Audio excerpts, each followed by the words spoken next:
जय हिंद साथियों, Rana coaching academy के पोर्टफोलियो में आपका स्वागत अभिनंदन है। जैसे कि आपको पता है कि 1 जून 2025 को हिमाचल प्रदेश टीजीटी मेडिकल की जो टेट की परीक्षा हुई थी, उसके क्वेश्चन पेपर को आपके साथ हल करेंगे। और मैं आपको बताना चाहता हूं कि जितनी भी आपकी हिमाचल प्रदेश की कोई भी कॉम्पिटिटिव परीक्षा होगी, हर क्वेश्चन पेपर को आपके साथ हल किया जाएगा ताकि आपको हिमाचल प्रदेश में आने वाली परीक्षाओं के पैटर्न पता चल सके और ये पता चल सके कि कौन से क्वेश्चन आपके ट्रेंडिंग में चले हुए हैं। तो चलिएगा शुरुआत करते हैं जीएस सेशन के साथ। तो पहला क्वेश्चन है जी आपका, देहरा विधानसभा क्षेत्र किस लोकसभा क्षेत्र के अंतर्गत आती है?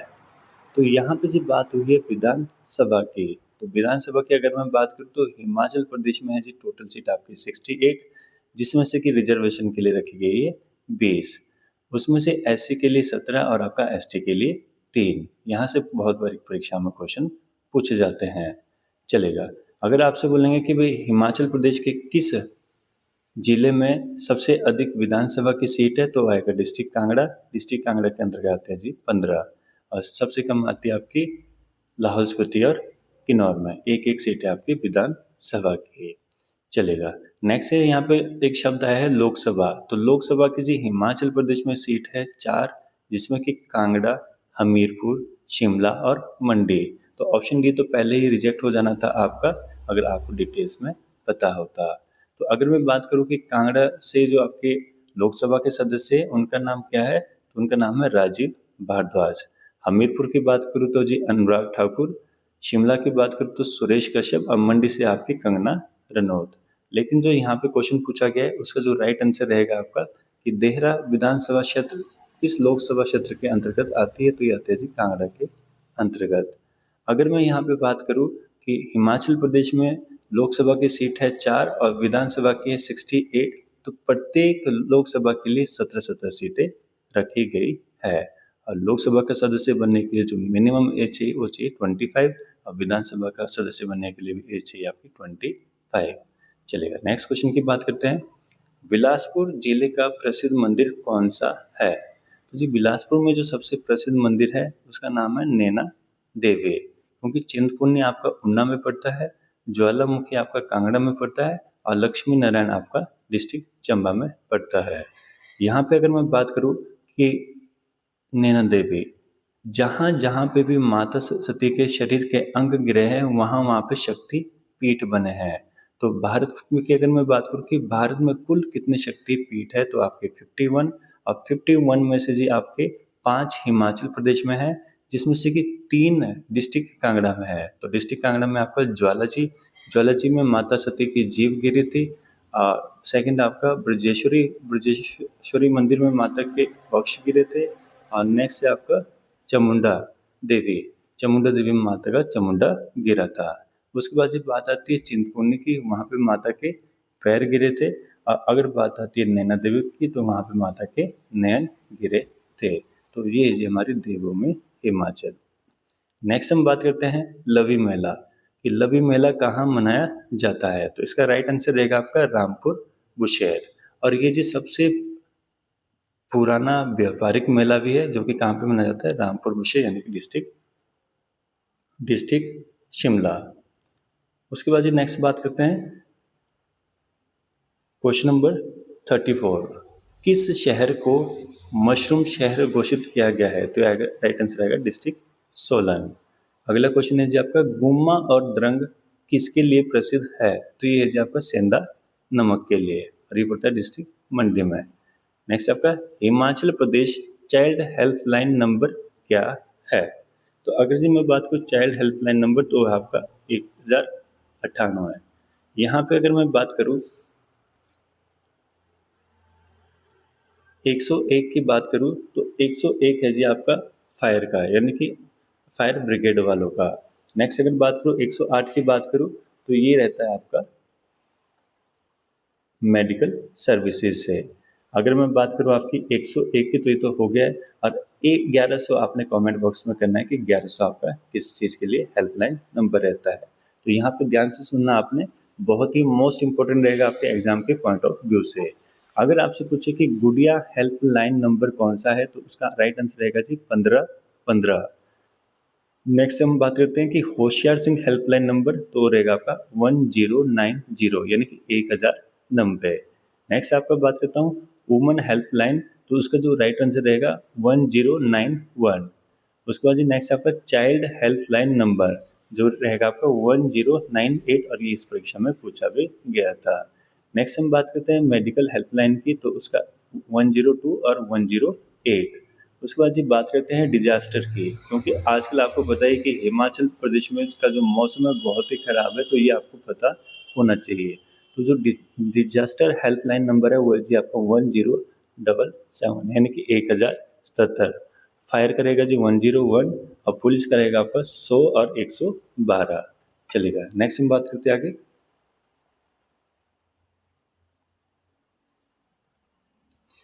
हिमाचल प्रदेश उच्च न्यायालय की स्थापना कब की गई थी? तो ये हुई थी आपको 25 जनवरी 1971, और ये कहाँ पे आपका, ये है जी आपके शिमला जिले में। चलेगा, नेक्स्ट क्वेश्चन की बात करते हैं। हिमाचल प्रदेश के वर्तमान लोक निर्माण मंत्री कौन है? तो ये जी आपके विक्रम आदित्य सिंह। नेक्स्ट हम बात करते हैं कि हिमाचल प्रदेश प्रसिद्ध कबड्डी खिलाड़ी कौन है? तो उनका नाम है जी अजय ठाकुर, और इन्होंने वर्तमान में अभी अपनी एकेडमी भी खोल ली है दगोटा नालागढ़ में, जो कि डिस्ट्रिक्ट सोलन में आता है।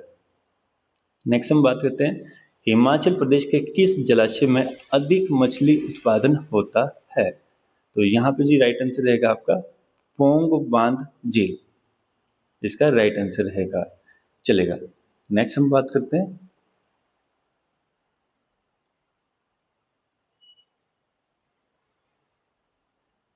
चलिए नेक्स्ट बात हम बात करते हैं जी, जैन धर्म के 24वें अथवा अंतिम तीर्थकार कौन थे? तो जैन धर्म के जो अंतिम तीर्थकार थे वर्धमान महावीर। अगर पूछेंगे कि पहले तीर्थकार कौन थे, तो उनका राइट आंसर आएगा ऋषभ देव। सुमतिनाथ की बात करूँ तो ये जी जैन धर्म के पांचों तीर्थकार थे। अगर मैं बात करता हूँ चंद प्रभा की, तो ये थे आपके जैन धर्म के 9वें तीर्थकार। तो इसका राइट आंसर रहेगा जी आपका वर्धमान महावीर। नेक्स्ट आपका कि रेशम बनाने की तकनीक का आविष्कार सबसे पहले कहाँ हुआ? तो ये होता जी चीन में। नेक्स्ट हम बात करते हैं भारत की मानक समय रेखा कौन सी है? तो उसका राइट आंसर आएगा जी 82.5 डिग्री पूर्व।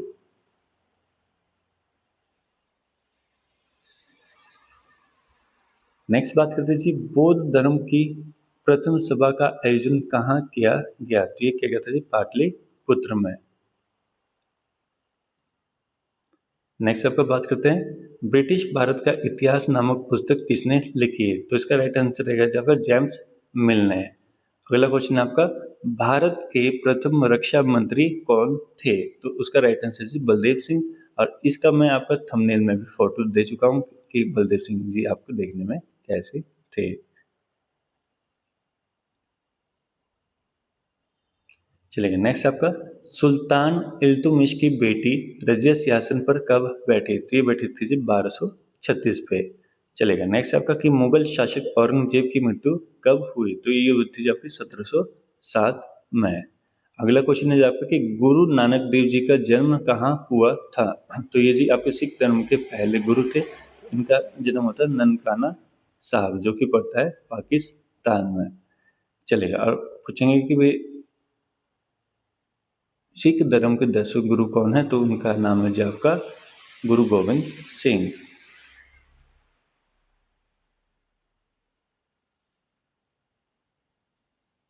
चलिए अगले क्वेश्चन की ओर बात करते हैं।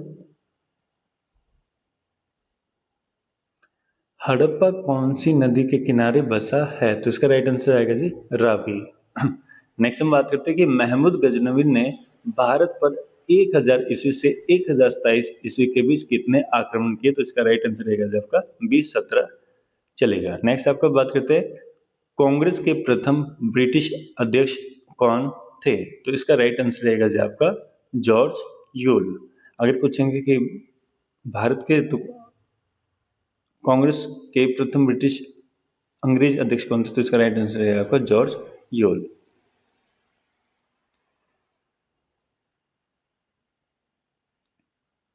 चलेगा, अगले क्वेश्चन की बात करते हैं। पंचतंत्र नामक पुस्तक के रचयिता कौन है? तो ये हमेशा परीक्षा में आने वाला क्वेश्चन है। इसका जो राइट आंसर रहेगा विष्णु शर्मा। अगला क्वेश्चन है आपका, महात्मा गांधी को सर्वप्रथम महात्मा किसने कहा? तो ये कहा था जी आपका रविंद्रनाथ टैगोर ने, और ये कहा था आपका 12 अप्रैल 1919 को। और इन्होंने, महात्मा गांधी जी ने रविंद्रनाथ टैगोर को कहा था गुरुदेव।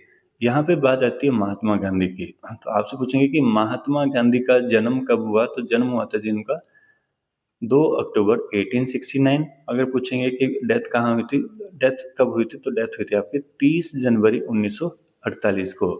महात्मा गांधी जी को नाथूराम गोडसे जी ने बिरला भवन दिल्ली में गोली मारी थी। नेक्स्ट हम बात करते हैं जवाहरलाल नेहरू की। तो जवाहरलाल नेहरू जी आपके देश के पहले प्रधानमंत्री रहे थे, जो कि, और इनको आपका 1955 में भारत रत्न पुरस्कार भी दिया गया था। इनको जो टाइटल दिया गया था चाचा जी का। नेक्स्ट हम बात करते हैं सुभाष चंद्र बोस। तो सुभाष चंद्र बोस को दिया था जी नेताजी का टाइटल। अगर हम बात करते हैं वल्लभ भाई पटेल, तो वल्लभ भाई को टाइटल दिया गया था सरदार का, और ये जो टाइटल दिया था बारडोली की महिलाओं ने। नेक्स्ट हम बात करते हैं फरवरी 2025 में किसे भारत का मुख्य चुनाव आयुक्त नियुक्त किया गया है? तो इसका राइट आंसर है श्री ज्ञानेश कुमार। और मैं पिछले वीडियो में भी आपको बता चुका हूं, और जब मैंने आपकी स्टैटिक क्वेश्चन की वीडियो अपलोड की थी उसमें भी मैं आपको बताया, क्योंकि हिमाचल प्रदेश में प्रधान के इलेक्शन होने वाले थे नवंबर दिसंबर में। और प्रधान के इलेक्शन अगर आपने लड़ना है तो उसके लिए मिनिमम एज चाहिए 21 साल। अगर आप 21 साल के हो चुके हैं तो आप बिल्कुल प्रधान के इलेक्शन लड़ सकते हैं और अपने एरिया का विकास कर सकते हैं। तो ध्यान रखना जी, आपका सबसे जो ज़्यादा क्वेश्चन रहेंगे वो रहेंगे आपके इलेक्शन से रिलेटेड ही। अच्छा, अगर मैं बात करूँ कि भाई जो मतदान देने की आयु सीमा है 21 वर्ष से घटाकर 18 वर्ष किस वर्ष के गए? ये किए थे 1989 में। चलेगा, नेक्स्ट क्वेश्चन की बात करते हैं। ब्यास नदी किस स्थान पर कांगड़ा जिले में प्रवेश करती है? ये करती है संदोल। चलेगा, नेक्स्ट हम बात करते हैं 1 नवंबर 1956 को हिमाचल प्रदेश को कौन सा दर्जा मिला? तो हिमाचल को मिला था जी केंद्र शासित प्रदेश का दर्जा। यहाँ पे 4-5 डेट मैं बताऊंगा जो आपने याद रखनी है। सबसे पहले जी 15 अप्रैल 1948। 15 अप्रैल 1948 को हिमाचल प्रदेश का गठन हुआ था मुख्य आयुक्त क्षेत्र के रूप में। उसके बाद ये बात करेंगे कि 1948 से लेकर 1951 तक हिमाचल प्रदेश क्या रहा? मुख्य आयुक्त क्षेत्र। उसके बाद जब मैं बात करता हूँ कि 1951 से लेकर 1956 तक हिमाचल प्रदेश क्या रहा? तो इसे रखा गया जी पार्ट सी में। अब मैं यहाँ पे आपको बताना चाहता हूँ कि पार्ट सी है क्या चीज़। यहाँ पे 4 पार्ट में भारत को बांटा गया था, part A, part B, part C और पार्ट डी। तो पार्ट ए में तो जी वो आते थे जहाँ पे गवर्नर जनरल के अधीन थे। नेक्स्ट हम बात करते हैं आपका कि पार्ट बी में क्या आता था? पार्ट बी में आता था जिसका एरिया बहुत बड़ा होता था। पार्ट सी में आते थे जी जिनके एरिया बहुत छोटे छोटे होते थे, जैसे हिमाचल प्रदेश भी एक छोटा प्रांत या छोटा राज्य है।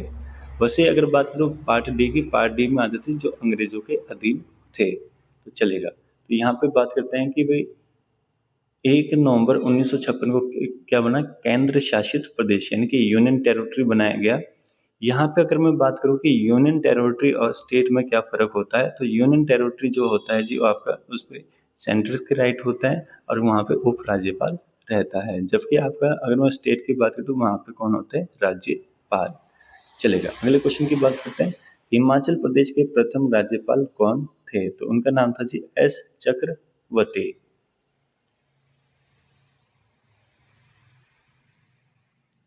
चलेगा, नेक्स्ट क्वेश्चन की बात करते हैं।